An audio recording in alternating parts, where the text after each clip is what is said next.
Y'all done with demo? Yes. Your sledgehammer time is done.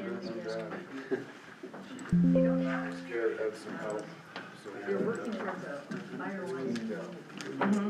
Yeah. I saw that maybe on the, it was on the works at computer last week. Oh, was that, I know, I think they had a presentation on that last week.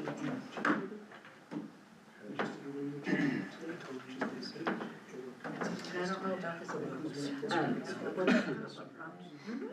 At breakfast this morning, they were just insistent. Somebody saw this and they're insistent that there's I was telling Jeff previously that there's a plot of land that has been purchased over in Squash Blossom, the road towards the Earnest, and they're building a huge clinic and with 5 beds upstairs for people that need to be watched, like a kidney stone or something. Recording in progress.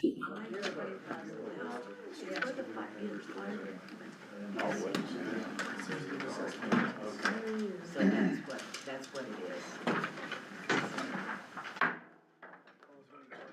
Please join me for the Pledge of Allegiance. I pledge Allegiance to the flag of the United States of America and to the republic for which it stands, one nation, under God, indivisible, with liberty and justice for all. Roll call for the record. Mayor Lindsay, Here. Mayor Pro Tem Howe, Here. Councilor Humbert, Here. Councilor Crane, Here. and Councilor Weeks. Here. We have a quorum. You may proceed. Okay. At this time, I would ask for a motion to approve the agenda. I make a motion to approve the agenda. I'll second. All in favor? Aye. If I could please get a motion for the approval of the consent agenda. I make a motion to approve the consent agenda. I'll second. All in favor? Aye. I don't believe anybody signed up to speak this evening, so we will move on to announcements and proclamations by council. Anybody have anything this evening? Okay. Flying through to staff reports. First up, we have Police Chief Jerry Hogarth. Good evening, Mayor, Council, Manager. Apologize, I actually feel a lot worse than I sound. But, I'm glad you could make it. yeah. Did everybody get a copy in their packet? No. May or may not want to touch it after I do. Honestly, I'm not that bad. So, the monthly for the January of 2025, calls for service reduced down a little bit from December to a total of 189 for the month. Total incidents,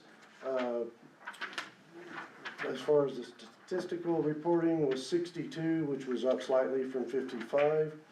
Warrants generated was only 1, down from 3. Well, there were 3 arrests, 2 crashes. Traffic citations, there were 75 issued, which I will point out is kind of a significant increase from December of 47. Non-traffic citations, there were 12, running about the same as the 14 we had in December. We're still waiting on the final work for the Public Works and the Police Department's digital repeater to go live with Red River. Work is being accomplished on that. It just takes a little bit of time to get there. We are very excited to get that though. And then the drafted uniform traffic code penalty assessment revision. I'm not sure why I left that on there. I'll be presenting that here in just a little while for you for consideration. And then in the month of January, Officer Hott attended the FBI LEDA series training. That's the Law Enforcement Executive Development. It's a 3-part series and he took part 1 of it and passed and did very well. It's not an easy course.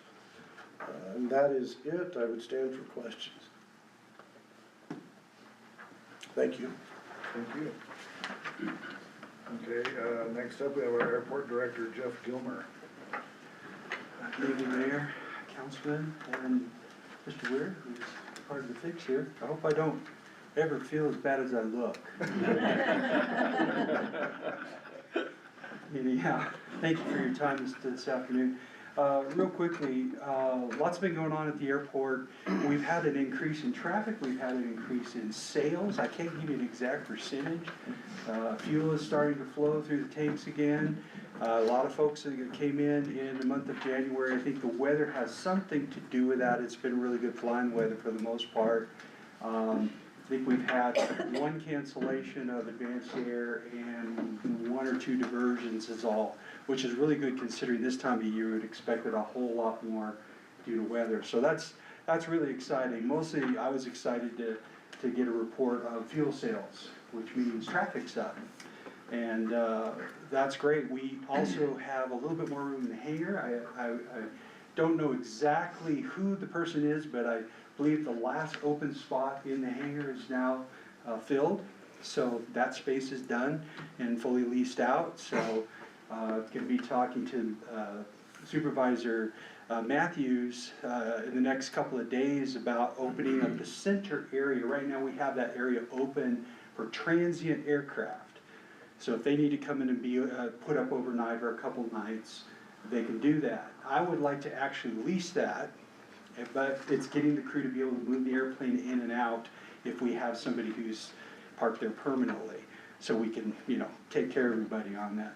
So that's the exciting news. The downside is, thank you all for signing checks. We had an unfortunate issue with one of our vehicles that does snow plowing that needed some maintenance, and I appreciate this gentleman right here. He deserves a raise, y'all. Yeah, he came out there and just knocked it out of the park for us on a couple bad weather days and helped us get going. We still have some work that needs to be done. This is on the articulated cat that has a plow on it. Right now, Rhodes is pretty much covering plowing, which has been pretty minimal, obviously. But we will need that cat at some point, and essentially we think we've got water in the hydraulic lines. It just needs to be purged and get that fixed. Also, we had what's known as an AWOS system, an Automated Weather Observation System, which is required by the FAA to be able to broadcast weather. That's a nationwide system. It kind of went down on us 2 weeks ago, and so we had to have a little bit of emergency pull to get our tech up, and he was able to get it back online within about 72 hours. So we're in good shape there.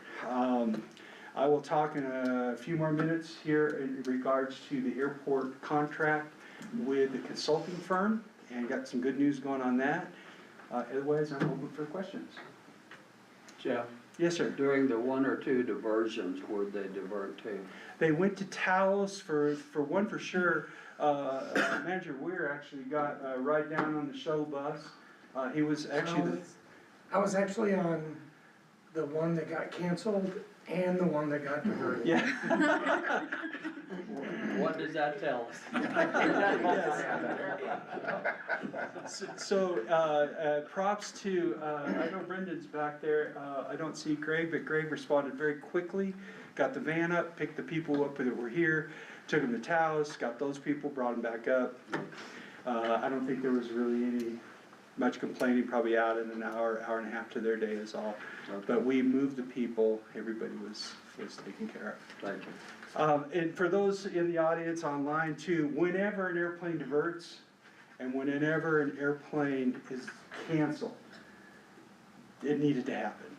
Okay, airlines make their money by showing up on time and getting people moved. When they don't do it, it's because it was a good decision, as we've seen in the museum this morning.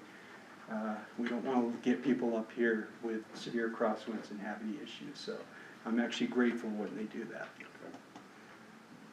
Thank you. Okay. I believe Heather in our finance department has something to share with us this evening.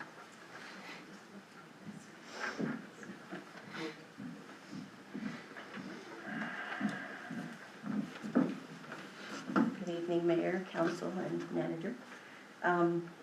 Just a brief report. Our second quarter report was submitted and it's currently being reviewed by the DFA.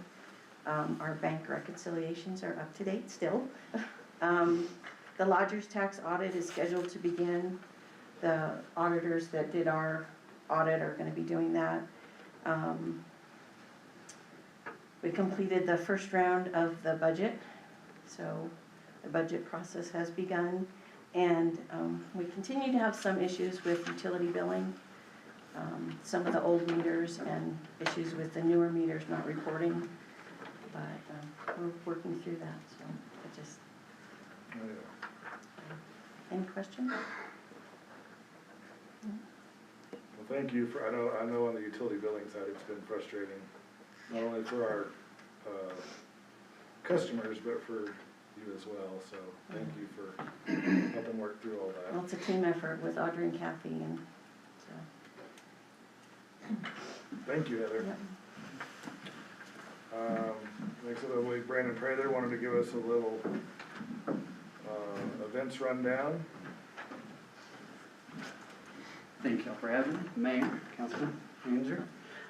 Yeah, just want to give you an update on everything that's been going on. Lots of traction on stuff these days. To begin with, Lot 6 and 7 will be where the temporary new temporary events area will be. I have that marked off. If anybody wants to go out there and walk it, just look for the orange wooden spikes.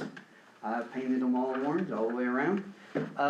Got with Santos, got an address on those 2 lots, so I was able to get with Kit Carson, and we have an appointment with them Friday to come out and look to see what it'll take to get electricity out there.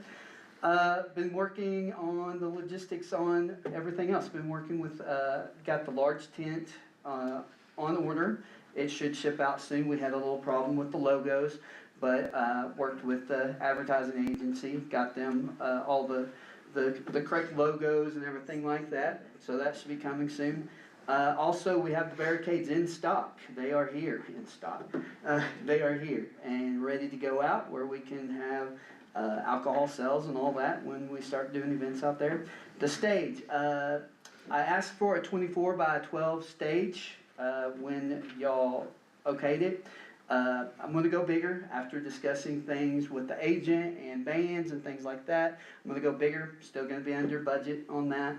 And then I'll also get that stage cover for that. So I'll have to change that, but should still be under budget. Bathroom trailers, we are putting down deposits on both of those. We will have bathroom trailers out there for the Memorial Weekend event.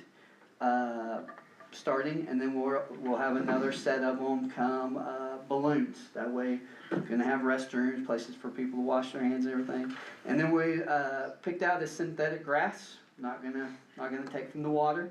We're gonna do a synthetic grass out there. I've got some prices on that. Just got to put some plans together, see what exactly we want. It's gonna be similar to a Kentucky Blue. So nice and soft. People can sit in it, lay in it. Should be really nice. One challenge I am having with the area as we're hiring sound for the bands, don't really know how big to go. So we've kind of just come to a decision. We're just going to go with the same type of sound system that we have at Frontier Park, knowing that we're going to start off with Cool Summer Nights, and then and the Memorial Weekend, which that'll be in the tents. I'll talk about that in a second. So we'll have a Cool Summer Nights, test it out, see if we need to go bigger, and we will have to go bigger on a couple of the events. So we're just going to play that by ear and learn as we go on that. Spring, let's see. Oh, we're working on a strategy to recruit volunteers to help us with events. The Fire Angels, going to have them out there helping us because we're going to need them. Balloons, all events, checking IDs, things like that. And then some things that we have traction on event-wise. Spring break, we're going to have just a little concert in the Frontier Park with Ryan and the Resistors. Should be a fun time.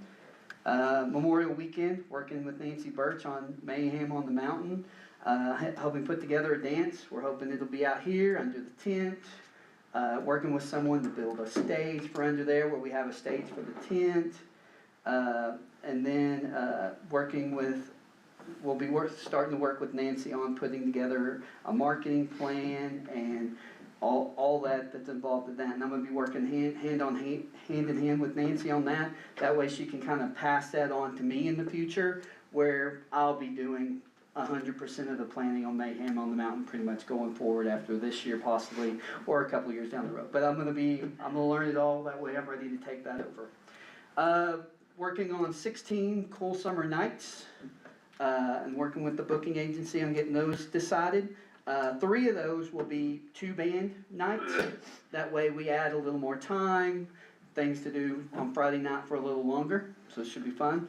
Working on the 15 farmers markets, putting together the list of vendors that want to return, and I'm working on recruiting new vendors from what people have said to me that they want to see more fruits and vegetables, meats, things like that that we can get out there, and working on getting the live music for all of those. Balloons Over Angel Fire is really getting some traction. I'm putting together the reception dinner. We're gonna have a dinner, live band, and then we're working with the staff to get the sponsors for every balloon. We're hoping to have 40 balloons this year, over 35 that we've had the last few years. And we want to get a sponsor for every one of those is our goal, and multiple large sponsors, at least 3 larger sponsors. So we're working with the agency on the marketing that includes social media and handouts at the events, such as playing cards, stickers, things like that. And then, of course, the booklets they can have that tell the names of every balloon. Working on putting together, finalizing a group of vendors that make sense for that event out there, and that can handle possibly having a presence at multiple events, because that weekend you have mimosas, you have farmers market on Sunday. So trying to be strategic about who I have out there that makes the most sense. Along with balloons, we're gonna have that aviation week now, and we're getting some traction on planes, military and civilian planes, and I'm working on vendors for those as well. 4th of July, the drone show is all finalized, music, sound, and show. And then concerts, we're gonna have at least 3 live concerts during that weekend, maybe 4. So we're working out the details on that. And then we're working on a couple of major concert events for the summer. One of them has a little more traction than the other one. Blues, Brews, and Barbecue. We're working on a barbecue cook-off, or having multiple different types of barbecue for people to try. I'm working on one of those 2. And then talking with the New Mexico Brewers Guild for them to have a presence at this event, bringing multiple breweries, along with I'm going to be working with our local breweries as well to have them there, which I'll have them at all this stuff is my goal. We have 1 band on that Friday as part of the Cool Summer Nights, and 3 bands on that Saturday, headlined by the fabulous Thunderbirds, which will be a huge concert out here. So we're excited about that. We're looking at July 12th on that. So we actually do have a date, and we'll have money down on them soon.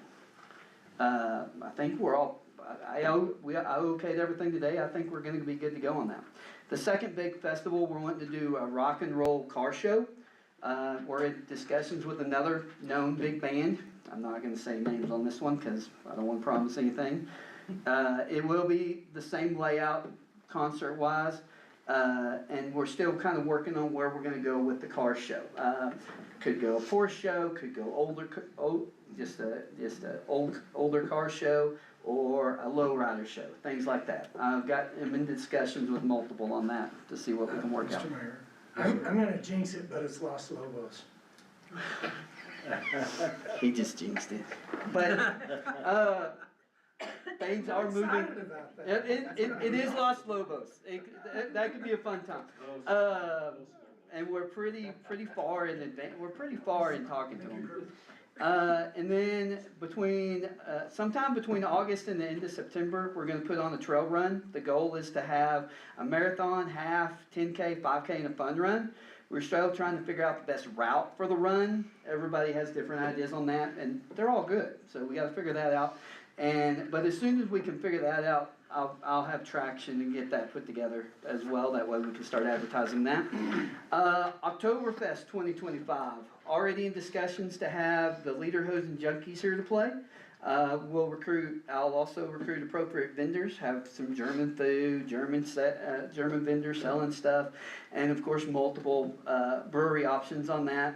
And have multiple games to play for additional entertainment instead of just the one, which BJ did beat his wife at that, so at least that was good. And then, calling off lakes looks good for next year. Pueblo dancers will be back. We'll have a live band and a bonfire again. So that's what we have right now, pretty much really good traction that's gonna happen. Any questions? We just need the Pueblo dancers to do something more fruitful than this year. Yeah, I think it's more for us this year, didn't they? well, we'll have them do the bear dance next year instead of the buffalo dance. Maybe, we'll try a different dance, I don't know. But yeah, that didn't work out so well for the snow. Need to move La Nina. Anything? Alright, y'all have a good night. Thank you, Brian. Thanks, Brandon. Okay, I think that concludes our staff reports. So moving on to, committee reports. Do we have any committee reports this evening?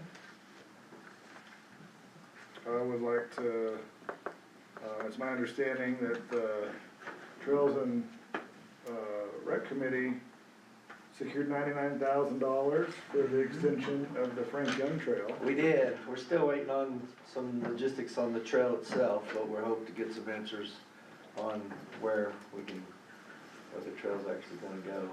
So it's been announced, but it hasn't been awarded. We don't have the money yet, but it has been announced by the governor, so. Well, that was great news. Yeah. And, Congratulations, Jeff. Rocky. well, no, Attila and Matt, you know, Yep. it's a big team. Yeah, the whole committee. Thanks to everybody. We don't care about that. Okay, so with that, I guess Sick we'll joke. move on to new business. Item A, under new business, I'd like to open discussion to approve the Night Skies Committee Charter. To present that is Shelley Kaiser. Thank you, Mayor, council people, and Mr. Weir. I believe, and you can correct me if I'm incorrect, our committee was formed, I believe, last April, and then it was like August-ish that the Comprehensive Planning Committee invited all village committees to get together, share ideas, and their efforts to coordinate all of the committees, and at that time, they asked us to present a committee charter. I thought we had presented it, I mean, this has been our charter since then. I don't know how it got between August and now before it got before the village for approval, but I'm assuming everyone has a copy in your packets. And we just followed the outline as recommended by the Comprehensive Planning Committee to establish our mission, our timeline, explain our committee members, our scope, our outcome deliverables, and our supporting resources. So this is what we would want to submit as our charter in compliance with the Comprehensive Planning Committee's desire to organize all of the village committees. Questions? Looks great.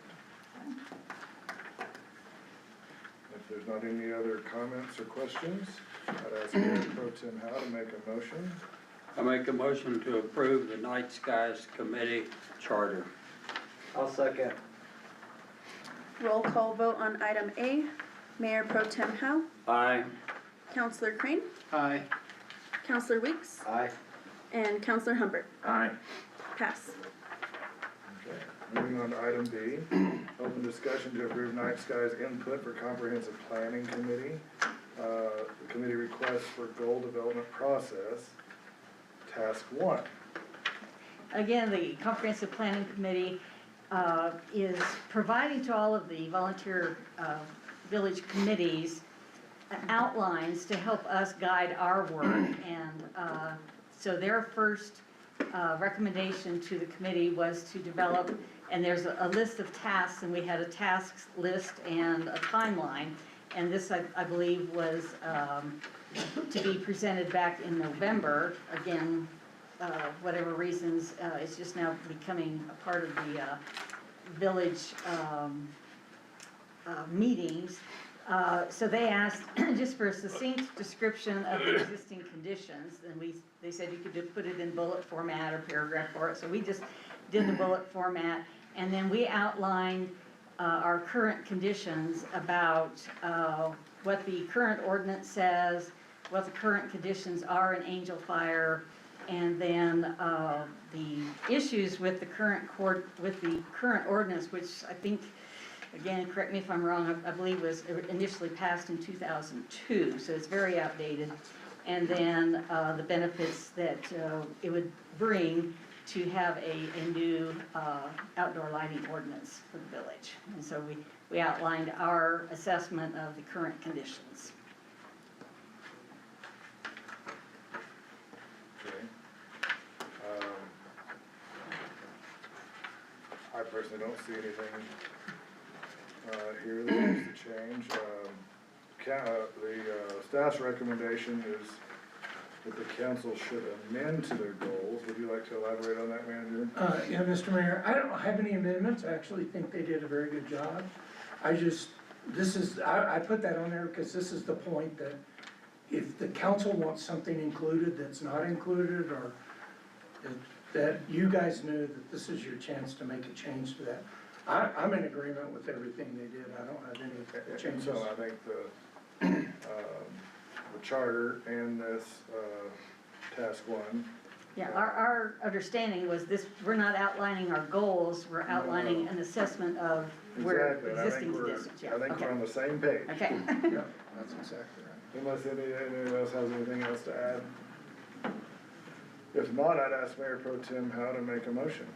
I make a motion to approve the Night Skies input for a comprehensive planning committee request for goal development process, task one. I'll second. Roll call vote on item B. Mayor Pro Tem Howe, Aye.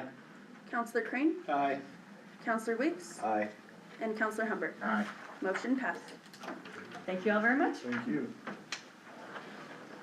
Moving on to item C, I'd like to open discussion to, Point of order, did we take, because there's 2 items, we need a vote on each item.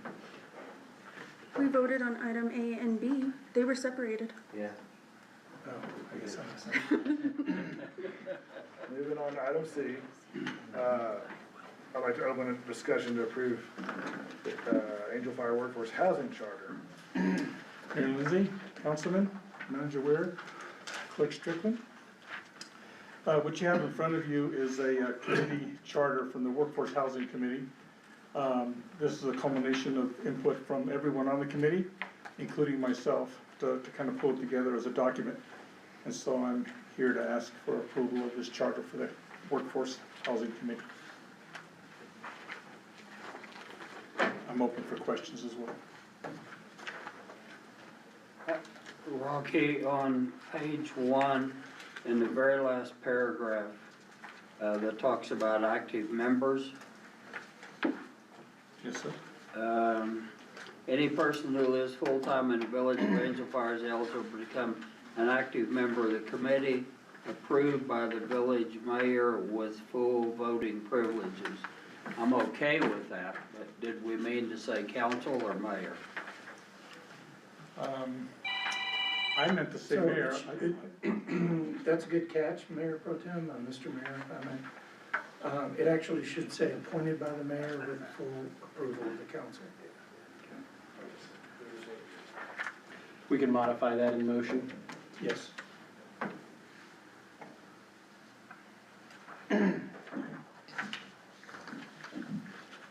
Any other recommendations? The same modification then would need to be under the associate member on page 2 as you're making the motion. Correct. Okay, good.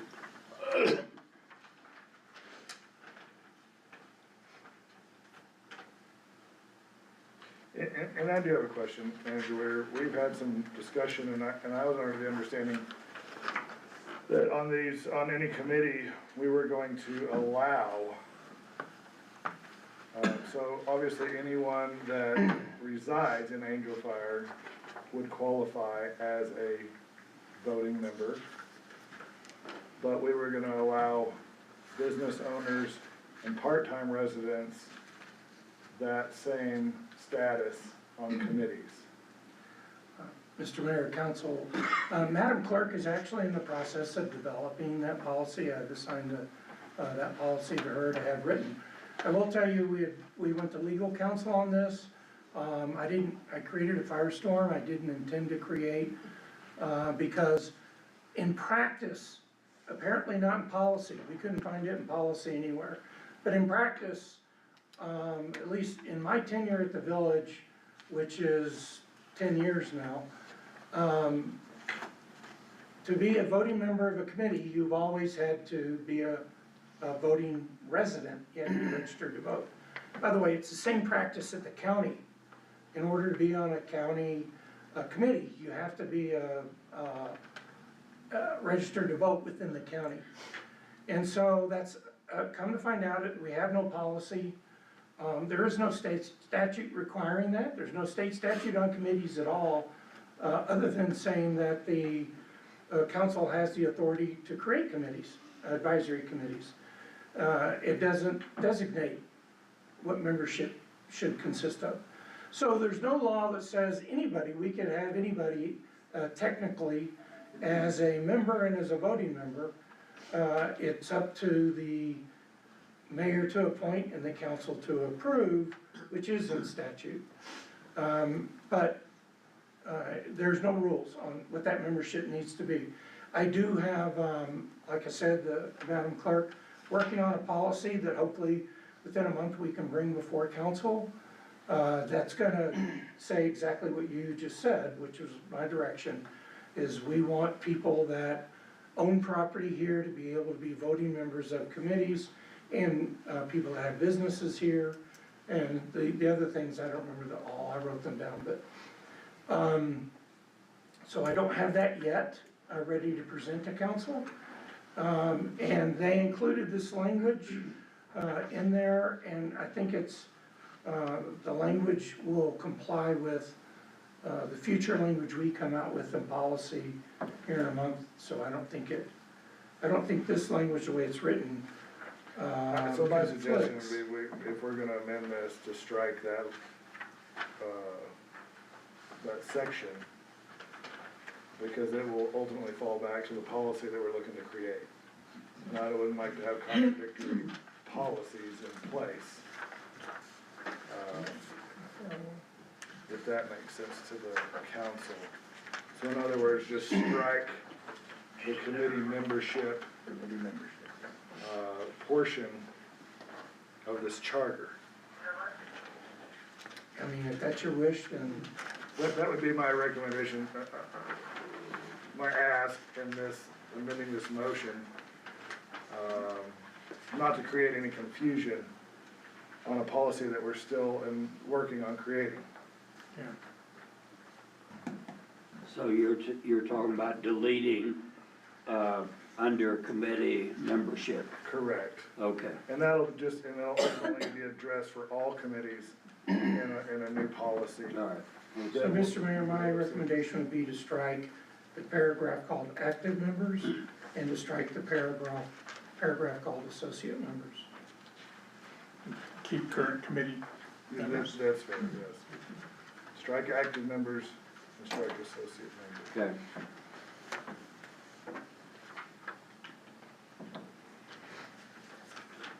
Any other questions or comments on the document? If not, I'd ask Mayor Pro Tem Howe to amend his motion, or to make a motion.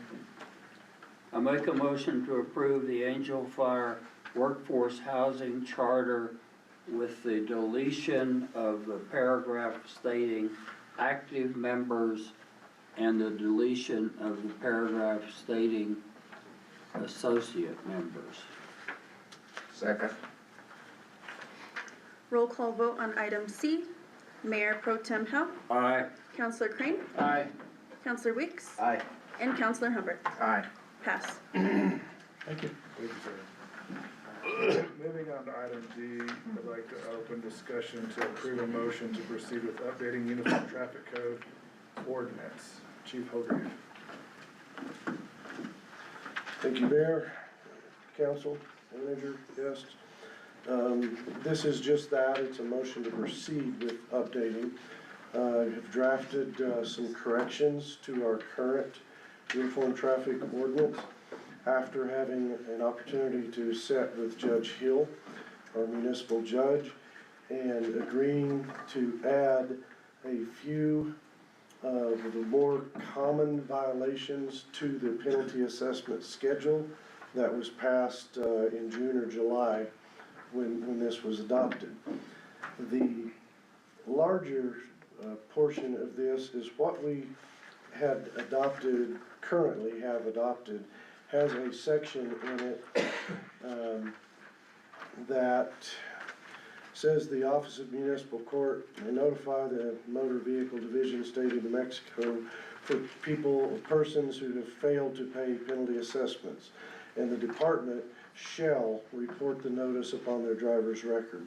That was repealed a few years ago out of the state side, so that needs to come out of our ordinance. That's the most significant change to this, but having to revisit this, we felt it was appropriate to look, are there some other penalty assessments that would mean less mandatory court appearances for alleged violators.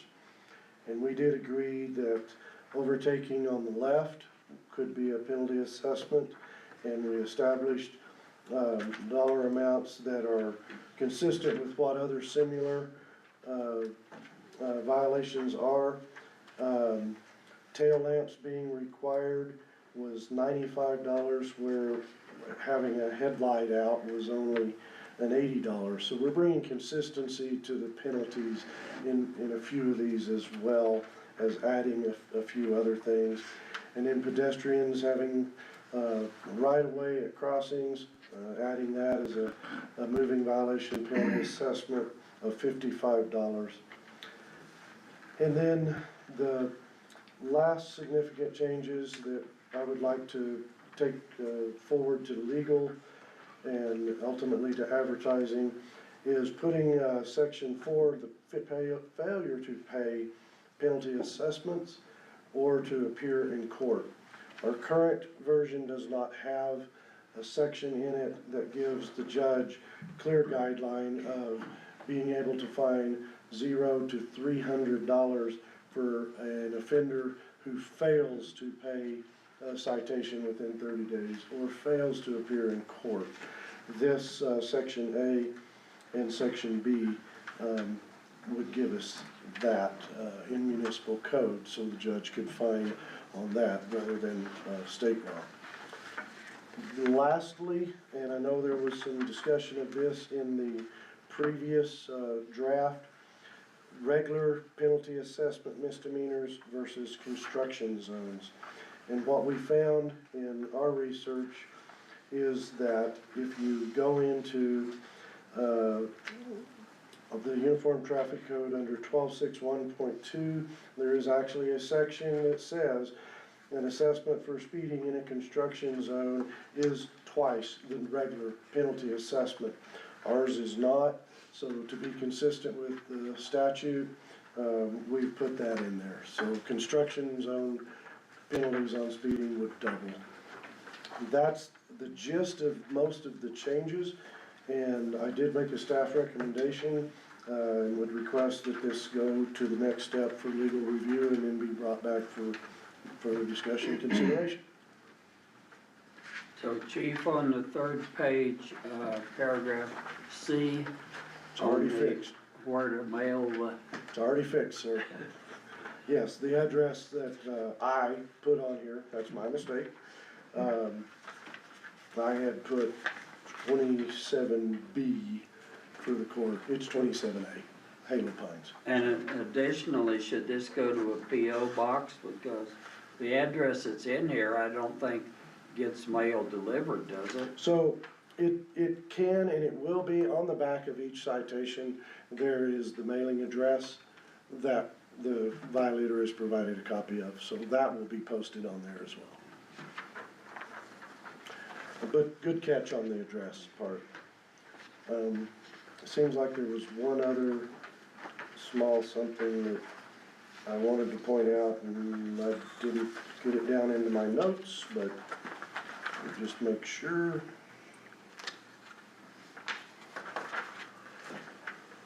That is it. I'd stand for questions and ask for your approval and posting or proceeding with this. Any further questions or discussion? If not, Mayor Pro Tem, how would you make a motion? I make a motion to approve the motion to proceed with updating the Uniform Traffic Code ordinance. I'll second. Roll call vote on item D. Mayor Pro Tem Howe, Aye. Counselor Crane, Aye. Counselor Weeks, Aye.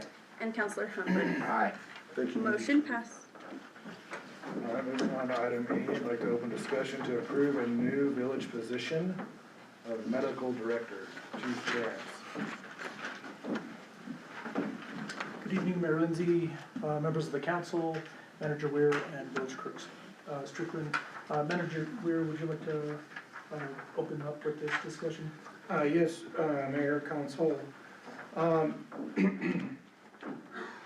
So, as you're aware, the village in really Moreno Valley is in need of a physician.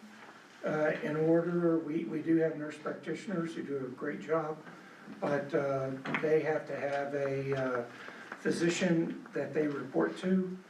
The hospital district has struggled with providing a physician in this area. We've, since Dr. Cohen left, we've had turnover for medical reasons, for different family reasons, for other reasons. We have been working with the resort and with the hospital district to obtain a new physician for Moreno Valley and really for southern Colfax County. One of the issues that we faced was what the hospital district is capable of paying. It was not as competitive as the market is now for doctors because unfortunately people are not entering that profession at the same rate that they used to, say, when I was in college. And so we also saw a need at the fire and EMS services that we provide that could be filled with a position. So in conjunction with the hospital district and the retirement or the long-term stay facility in Springer, we have gone and teamed up to try and acquire or hire a medical doctor for Moreno Valley and southern Colfax County. And so working with the mayor, we agreed to create a new position of medical director. It is a new employee position, but it's not a new position. We've always had a medical director. We've just paid a consortium for that, which, by the way, at least for this year, because we already have a contract, we will continue to do both, and that'll give us time to transition and make sure we don't fall short on any of our medical services that we provide to our constituency. So for a year, we will have both, but our goal is to maybe eventually have this position replace the consulting agency that we use now, and that Dr. Michael Rossi will act as our medical director, and we'll be here to assist in training our staff and consulting with our staff in critical situations. And we just feel that this will be a good move for the valley and a good move for the village. And if you would just kind of go a little bit more into the actual responsibilities that he would have as medical director. Yeah, and I'll stand for any questions afterwards, of course, to the context as to how the medical director operates within our organization now. The EMS director acts as a resource to the community. The medical director will serve for the fire department 24/7 as a resource for patient care. If we have a call at 3 a.m. where we're unclear on some of the protocols that are written and we're not sure to go one way or the other, we can reach out to this physician. He'll be on call and answer those calls for our crew members, and that is the case now. He will also be a resource for patient care. He will help out with quality improvement and quality assurance. He will look at all the calls that we have. He'll read the reports. He'll make sure that we're falling under the scope of what our practice is under the EMS Bureau. He will conduct live and online training, on-site and off-site. He will help us in the relicensure. Every year as EMS providers, we have to reapply for licensure, and they have to be signed off by the EMS physician. So I hope to develop some sort of testing process so that we can make sure that our people are current and up to speed on all the current protocols. He'll also represent as needed to the state EMS Bureau, who is the overall governing body of our licenses, as well as the Board of Pharmacy, and assistance with DOT and PRC recertifications, which allow us to operate as an ambulance service here within the valley. I think one of the biggest benefits that he'll provide in being the medical director for the clinic as well at FA1 is he'll act as a bridge and as a liaison between the fire department and the resort to have a better working relationship between the two entities. I've met Dr. Rossi personally on a couple occasions, and really like what we're getting into. I think he's gonna be an asset for the community. I'll stand for any questions that you guys have. The only other thing I'd like to add, Mr. Mayor, is that he is a retired Army medical doctor, has combat experience, and he's right now working on getting his license to operate in the state of New Mexico. And as far as the bridge process goes, we're gonna stay on with the UNM consortium. They'll serve as our medical director. As Manager Weir stated, we're under contract with them. And this will allow Dr. Rossi time to spool up and get all the required blessings from the state and so forth to act as a physician here and act as our medical director. So we'll have that bleed over, and we can continue to have both entities on at once. There's no conflict of interest there, hoping to bridge the gap later on and move over to just having one medical director. And ultimately, I think we may decide not to cancel the other, to do something like use Dr. Rossi during set hours and have the other one available on the 24/7 scenario. But ultimately, what it's gonna do is provide a higher level of medical service to the residents of Angel Fire in Moreno Valley. I think in the long run, it's a good investment. So in the future, he could act as a physician? I mean, No, is he that- will be acting as a physician. So his, So will he have an office? Yeah, his primary role will be at FA1, and And he'll have a primary office and conduct primary care is the intent. And so he'll be available to the constituents. so for the community members, he's basically taking Dr. Cohen's spot, Margaret's spot. It would be our local physician. Wow. What we're requesting here is the position to act as our medical director in conjunction with all of those duties of a physician here in the valley. So he'll be doing both. Yeah, wonderful. Is there some type of cost sharing going on? Because I mean, it all sounds great, but I see this number on paper and you can't hire a doctor for just Yeah, this is our portion. This is Okay. our portion. I don't remember the, The hospital district, it will be paying him as a doctor for the clinic. And then he also has another contract with the long-term care facility in Springer. as a medical director. And so with the cooperation of all these entities, we can be competitive in a salary to bring him here because he is in demand. For sure. I was gonna say with this, And money isn't everything to this man, but, at some point, you know, we have to, and I will say too, we're still low. But, we're hoping that this is enough to get him here. Any other questions, comments? And I'll just add for color, he seems really excited to come up here and really excited to make it work, so. Yeah, I've met with him a few times as well, and very impressed, and I think he would make a great fit in addition to Angel Fire, and I think he'll be here for quite some time if he's brought in. Nothing further, Mayor Pro Tem, if you'd make a motion. I'll make a motion to approve a new village position, medical director. Second. Roll call vote on item E. Mayor Pro Tem Howe, Aye. Counselor Crane, Aye. Counselor Weeks, Aye. and Counselor Humbert. Aye. Motion passed. All right, at this time, we'll move on to item F. I'll open discussion for the appointment of new members to the Roads and Infrastructure Committee. So we've had a little stall in that committee, and with the help of the council liaison, Mayor Pro Tem Howe, and the chairman, Kevin Ricketson, they've recruited a couple of new members. So I would propose that we add Grant Gergen and Randy Kaiser to the Roads and Infrastructure Committee. Do you have any questions or comments? If not, I'd ask Mayor Pro Tem to make a motion. I make a motion for the appointment of new members to the Roads and Infrastructure Committee, Grant Gergen and Randy Kaiser. I'll second. Roll call vote on item F.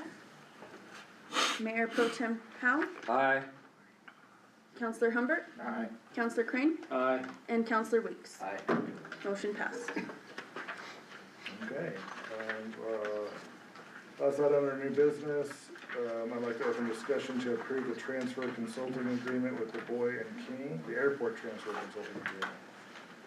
Mr. Gilmer. All right.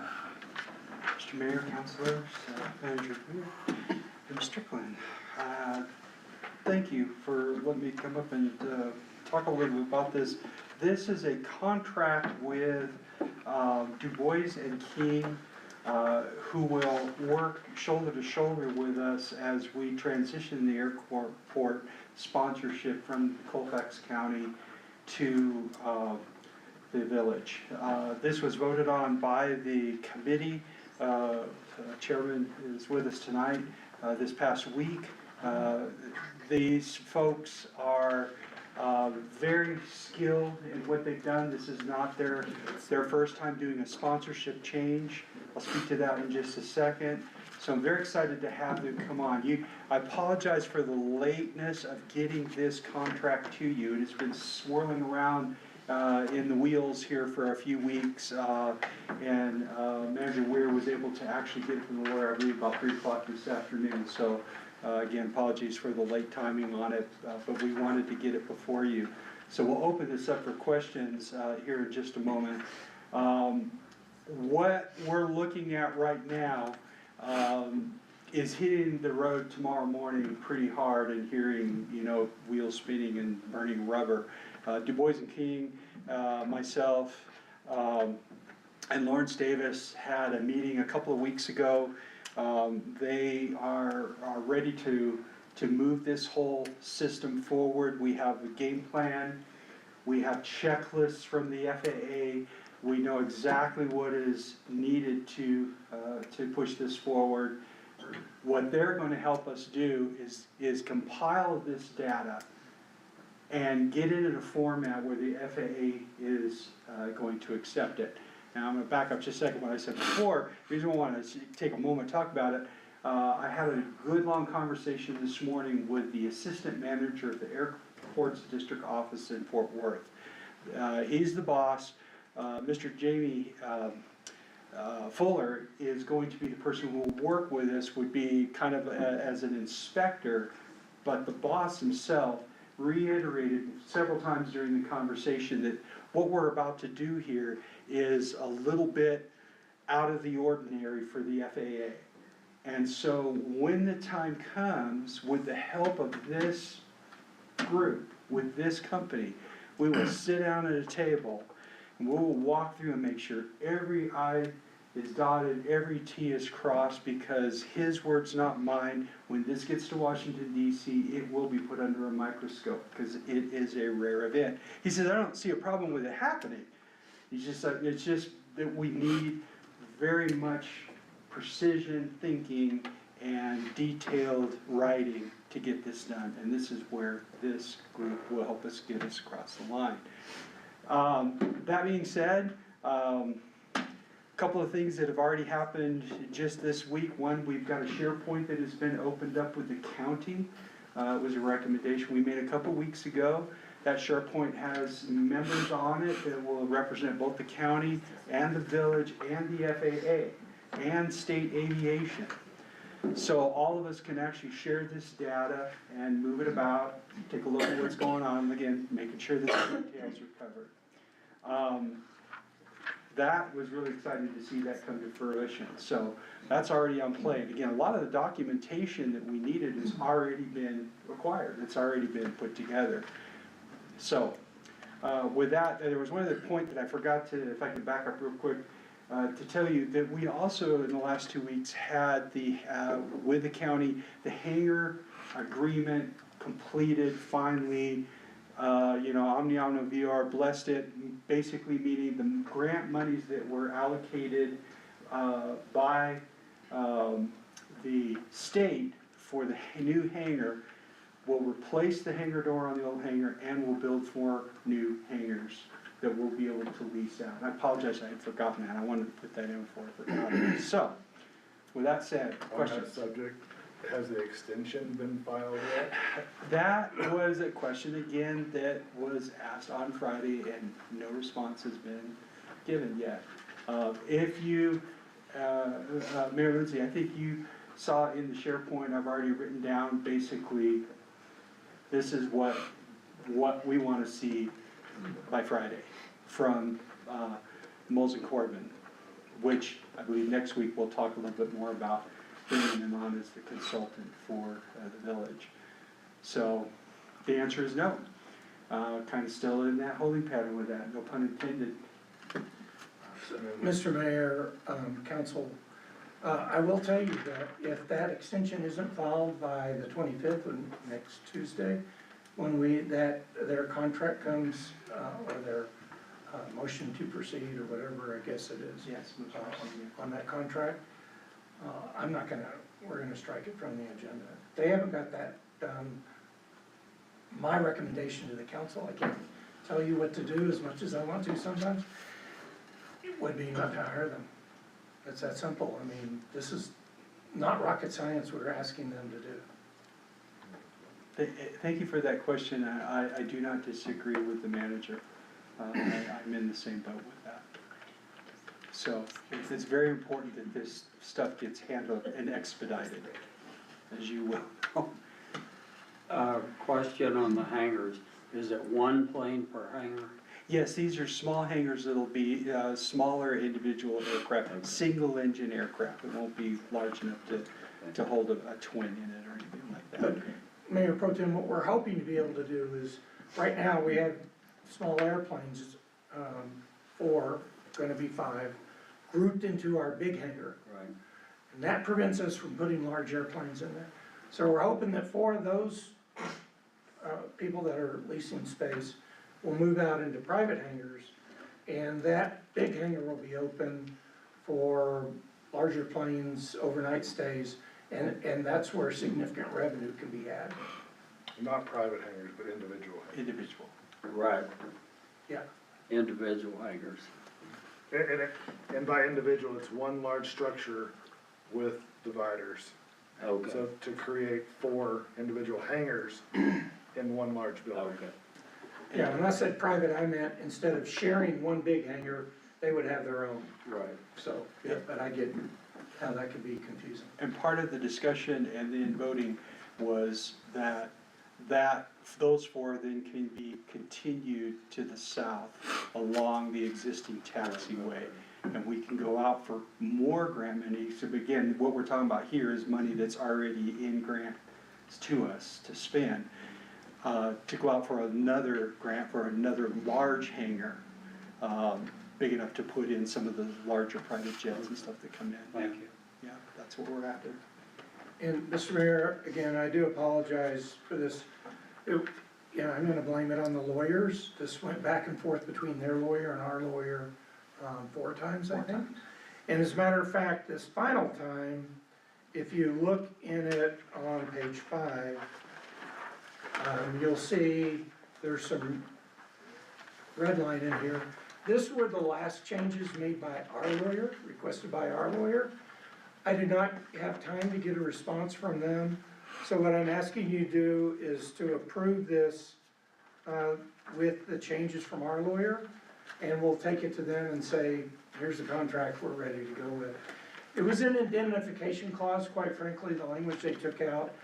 You know, the state constitution restricts how much we can indemnify anybody.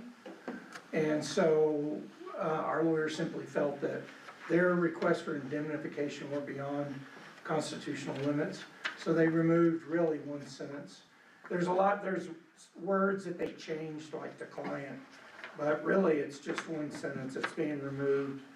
That our legal counsel, which is in the, under section 14, in the first paragraph, about midway through, you'll see the inclusion of excluding design services or architectural design services, but then stricken out as provided under this agreement, other than professional services relating to the design and/or construction or all or part of the projects. So our lawyer simply felt that was too broad, and depending upon the work that was done, could be in breach of the state constitution, and she simply refined it into excluding design services or architectural design services. And that's the main change. Otherwise, it's just, you know, calling them a client instead of a city, calling them a consultant instead of a contractor. On page 8, Amendment A is the scope of work. Some of you have seen this already in past forms. Scope of work has not changed really in here.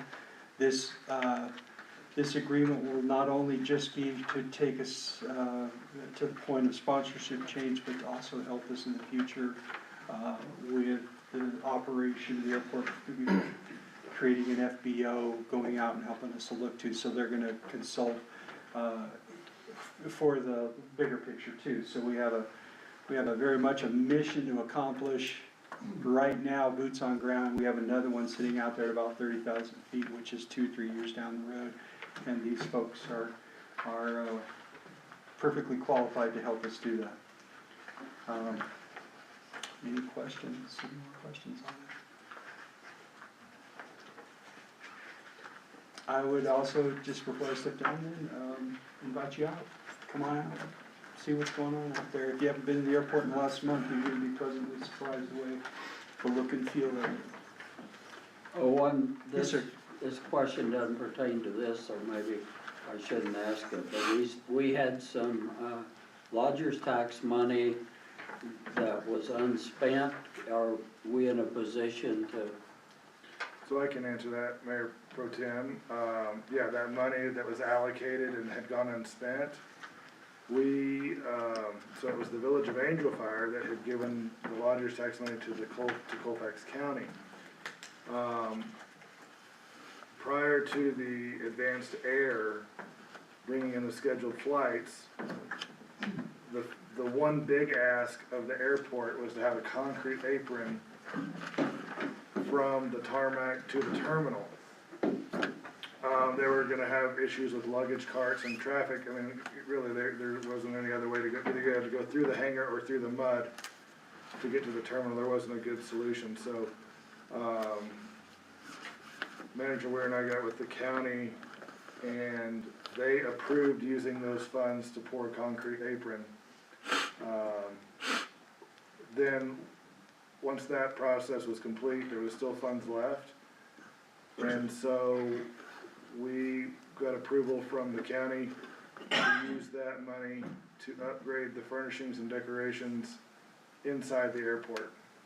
So the vast majority of that money, there's a small balance, but that money has been mostly spent. Thank you, Mr. Mayor.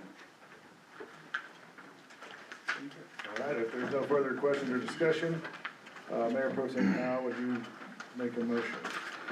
I make a motion to approve the airport transfer consulting agreement with DuBois and King,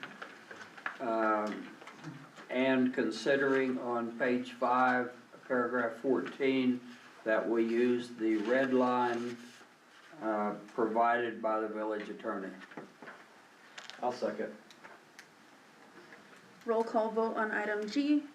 Mayor Pro Tem Howe, Aye. Counselor Humbert, Aye. Counselor Crane, Aye. and Counselor Weeks. Aye. Motion with modifications passed. This evening, I'll turn it over to Manager Weir for the manager's report. Mr. Mayor, I know y'all are gonna be disappointed, but I'm gonna try and keep this short just because I've been out sick so much. I should have these guys, but I will tell you that, first of all, we have had some challenges, this past week with, road, icing. And, so, it has been, we've already used more cinder, this winter than we used all of last winter. And we still have, you know, a month left of winter. So we have had some challenges, it has been around town, in different areas. I will say the streets crew has really worked hard to stay on top of it, but, you know, what's happening is during the day, it's getting wet. And, then right around sunset, it freezes, people don't realize it. My son actually on Saturday was, in a bang up on Squaw Valley, going less than 20 miles an hour, tried to pass a car that had single wheel drive, that was pulled off to the side and still slid into them. Anyhow, it has been a challenge, we are staying on top of it, but please be aware that it's kind of a unique situation. Another unique situation you probably are all aware of is our water meter situation. I think Director Epler has spoken in the last meeting to you guys about it. It's multifold problem. One that kind of raised its ugly head was the fact that, you know, many of the meters were not placed properly in their cans, which caused them to freeze. We have some pretty innovative guys in our water department who actually created a device to unfreeze these water meters, and it's been very successful. I don't know, we've had close to 80 calls in the past week and a half related to frozen water meters. It's higher now? We're over 100. Over 100 now. So it is an issue. Unfortunately, I think a lot of them could have been resolved through higher quality control with our vendor that installed the new meters. And, you know, it was a hard lesson learned. I don't think they had experience at this high of an elevation. And placed meters in cans that weren't all the way to the bottom. Primarily because they were struggling with signals from the meters.